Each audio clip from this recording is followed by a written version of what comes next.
بسم اللہ الرحمن الرحیم۔ روہیل وائس کے تمام دوستوں کو محبتوں بھرا سلام۔ میں ہوں روہیل خان اور آپ دیکھ رہے ہیں روہیل وائس چینل۔ محترم عزیز دوستو، آج کا ہمارا موضوع کہ حضرت آدم علیہ السلام کی توبہ کیسے قبول ہوئی۔ تو چلیے بڑھتے ہیں آج کی اس خوبصورت ویڈیو کی جانب۔ حضرت آدم علیہ السلام اور حضرت حوا علیہ السلام نہایت ہی آرام اور چین کے ساتھ جنت میں زندگی گزار رہے تھے۔ اللہ تعالیٰ نے فرما دیا تھا کہ جنت کا جو پھل چاہو بے روک ٹوک کھا سکتے ہو، مگر صرف ایک درخت کا پھل کھانے کی ممانعت تھی کہ اس کے قریب بھی مت جانا۔ وہ درخت گیہوں یا انگور وغیرہ کا تھا۔ چنانچہ دونوں اس درخت سے ایک مدت تک بچتے رہے، لیکن ان دونوں کا دشمن ابلیس برابر طاق میں لگا رہا۔ آخر اس نے ایک دن اپنا وسوسہ ڈال ہی دیا اور قسم کھا کر کہنے لگا کہ میں تم دونوں کا خیر خواہ ہوں، اور اللہ تعالیٰ نے جس درخت سے تم دونوں کو منع کر دیا ہے وہ شجرۃ الخلد ہے، یعنی جو اس درخت کا پھل کھائے گا وہ کبھی جنت سے نکالا نہیں جائے گا۔ پہلے حضرت حوا علیہ السلام اس شیطانی وسوسے کا شکار ہو گئیں اور انہوں نے حضرت آدم علیہ السلام کو بھی اس پر راضی کر لیا، اور وہ ناگہاں غیر ارادی طور پر اس درخت کا پھل کھا بیٹھے۔ یہ حضرت آدم علیہ السلام سے ایک بھول ہو گئی تھی، ورنہ حضرت آدم علیہ السلام نبی ہوتے ہوئے ہرگز اس پھل کا درخت نہ کھاتے، کیونکہ نبی تو ہر گناہ سے معصوم ہوتا ہے۔ بہرحال اس سلسلے میں حضرت آدم علیہ السلام سے بھول سرزد ہو گئی تھی۔ حضرت آدم علیہ السلام چونکہ دربار الہی میں بہت مقرب اور بڑے بڑے درجات پر فائز تھے، اس لیے اس بھول پر اللہ تعالیٰ ان سے سخت ناراض ہوا۔ فوراً ہی بہشتی لباس دونوں کے بدن سے گر پڑے اور یہ دونوں جنت کے پتوں سے اپنا سطر چھپانے لگے۔ اللہ تعالیٰ کا حکم ہو گیا کہ تم دونوں جنت سے زمین پر اتر پڑو۔ اس وقت اللہ تعالیٰ نے حضرت آدم علیہ السلام سے دو باتیں ارشاد فرمائی۔ ایک تو یہ کہ تمہاری اولاد میں بعض کا دشمن ہوگا، یعنی ہمیشہ آپس میں انسانوں کی دشمنی چلتی رہے گی۔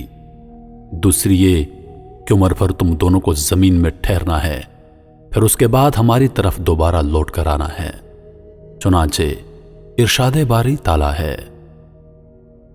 تو شیطان نے جنت سے انہیں لغزش دی اور جہاں رہتے تھے وہاں سے انہیں الگ کر دیا، اور ہم نے فرمایا نیچے اترو، آپس میں ایک تمہارا دوسرے کا دشمن، اور تمہیں ایک وقت زمین میں ٹھہرنا اور برتنا ہے۔ اس ارشاد ربانی سے یہ سبق ملتا ہے کہ یہ جو انسانوں میں مختلف وجوہات کی بنا پر عداوتیں اور دشمنیاں چل رہی ہیں، یہ کبھی ختم ہونے والی نہیں۔ لاکھ کوشش کرو کہ دنیا میں لوگوں کے درمیان عداوت اور دشمنی کا خاتمہ ہو جائے، مگر چونکہ یہ حکم اللہ تعالیٰ کے باعث ہے، اس لیے یہ عداوتیں کبھی ہرگز ختم نہ ہوں گی۔ کبھی ایک ملک دوسرے ملک کا دشمن ہوگا، کبھی مزدور اور سرمایہ دار میں دشمنی رہے گی، کبھی امیر اور غریب کی عداوت زور پکڑے گی، کبھی مذہبی اور لسانی دشمنی رنگ لائے گی، کبھی تہذیب و تمدن کے باہمی ٹکراؤ کی دشمنی ابھرے گی، کبھی ایمانداروں اور بے ایمانوں کی عداوت رنگ دکھائے گی۔ الغرض دنیا میں انسانوں کی آپس میں عداوت اور دشمنی کا بازار ہمیشہ گرم ہی رہے گا۔ اس لیے لوگوں کو اس سے رنجیدہ اور کبیدہ خاطر ہونے کی کوئی ضرورت نہیں، اور نہ اس عداوت اور دشمنی کو ختم کرنے کی تدبیروں پر غور کر کے پریشان ہونے سے کوئی فائدہ ہے، کیونکہ جس طرح اندھیرے اور اجالے کی دشمنی، آگ اور پانی کی دشمنی، گرمی اور سردی کی دشمنی کبھی ختم نہیں ہو سکتی، ٹھیک اسی طرح انسانوں میں آپس کی دشمنی کبھی ختم نہیں ہو سکتی، کیونکہ اللہ تعالیٰ نے حضرت آدم اور حضرت حوا علیہ السلام کے زمین پر آنے سے پہلے ہی یہ فرما دیا تھا، یعنی ایک انسان دوسرے انسان کا دشمن ہوگا۔ تو یہ عداوت اور دشمنی خلقی اور فطری ہے جو حکم الہی سے ہے، تو پھر بھلا کون ہے جو اس عداوت کا دنیا سے خاتمہ کرا سکتا ہے؟ حضرت آدم علیہ السلام نے جنت سے زمین پر آنے کے بعد 300 برس تک ندامت کی وجہ سے سر اٹھا کر آسمان کی طرف نہیں دیکھا اور روتے ہی رہتے۔ روایت ہے کہ اگر تمام انسانوں کے آنسو جمع کیے جائیں تو اتنے نہیں ہوں گے جتنے آنسو حضرت داؤد علیہ السلام کے خوف الہی میں بہے تھے، اور اگر تمام انسانوں اور حضرت داؤد علیہ السلام کے آنسوؤں کو جمع کیا جائے تو حضرت آدم علیہ السلام کے آنسو ان سب لوگوں سے زیادہ ہوں گے۔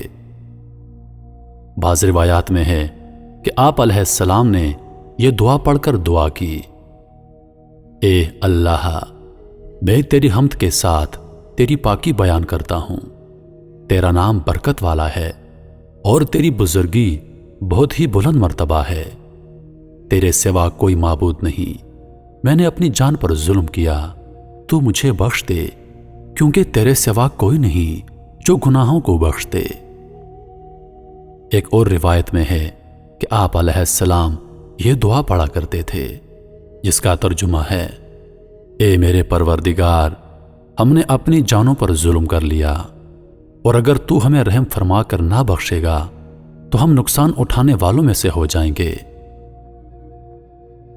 حضرت علی رضی اللہ تعالی عنہ کی روایت ہے کہ جب حضرت آدم علیہ السلام توبہ کی فکر میں حیران تھے تو ناگہاں اس پریشانی کے عالم میں یاد آیا کہ وقت پیدائش میں نے سر اٹھا کر دیکھا تھا کہ عرش پر لکھا ہوا تھا، لا الہ الا اللہ محمد الرسول اللہ۔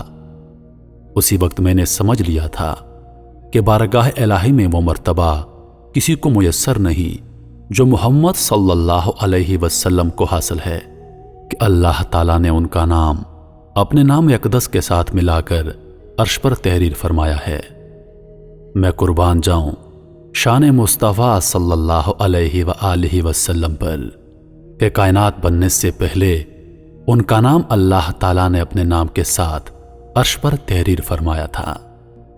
کیا شان ہے میرے مصطفیٰ صلی اللہ علیہ وآلہ وسلم کی۔ اس کے بعد حضرت آدم علیہ السلام نے یہ دعا کی، اے اللہ، تیرے بندہ خاص محمد صلی اللہ علیہ وآلہ وسلم کے جاؤ مرتبہ کے طفیل میں اور ان کی بزرگی کے صدقے میں جو انہیں تیرے دربار میں حاصل ہے، میں تجھ سے دعا کرتا ہوں کہ تو میرے گناہ بخش دے۔ یہ دعا کرتے ہی اللہ تعالیٰ نے ان کی مغفرت فرما دی اور ان کی توبہ مقبول ہو گئی۔ قرآن پاک میں اللہ تعالیٰ ارشاد فرماتا ہے، پھر سیکھ لی آدم نے اپنے رب سے کچھ کلمے تو اللہ نے اس کی توبہ قبول کی، بے شک وہی ہے بہت توبہ قبول کرنے والا مہربان۔ حضرت آدم علیہ السلام کی توبہ 10ویں محرم کو قبول ہوئی۔ جنت سے نکلتے وقت دوسری نعمتوں کے ساتھ ساتھ عربی زبان بھی آپ سے بھلا دی گئی تھی، اور اس کے بجائے سریانی زبان آپ کی زبان پر جاری کر دی گئی تھی، مگر توبہ قبول ہونے کے بعد پھر دوبارہ عربی زبان بھی آپ کو عطا کر دی گئی۔ میرے محترم عزیزو، حضرت آدم علیہ السلام کی بھول غیر ارادی طور پر ہوئی تھی، اس لیے جو شخص حضرت آدم علیہ السلام کو عاصی یا ظالم کہے گا وہ نبی کی توہین کرے گا۔ اللہ تعالیٰ مالک المولا ہے، وہ اپنے بندہ خاص حضرت آدم علیہ السلام کو جو چاہے فرمائے، اس میں ان کی عزت ہے۔ دوسروں کی کیا مجال کہ خلاف ادب کوئی لفظ زبان پر لائے، اور قرآن مجید میں اللہ تعالیٰ کے فرمائے ہوئے کلمات کو دلیل بنائے۔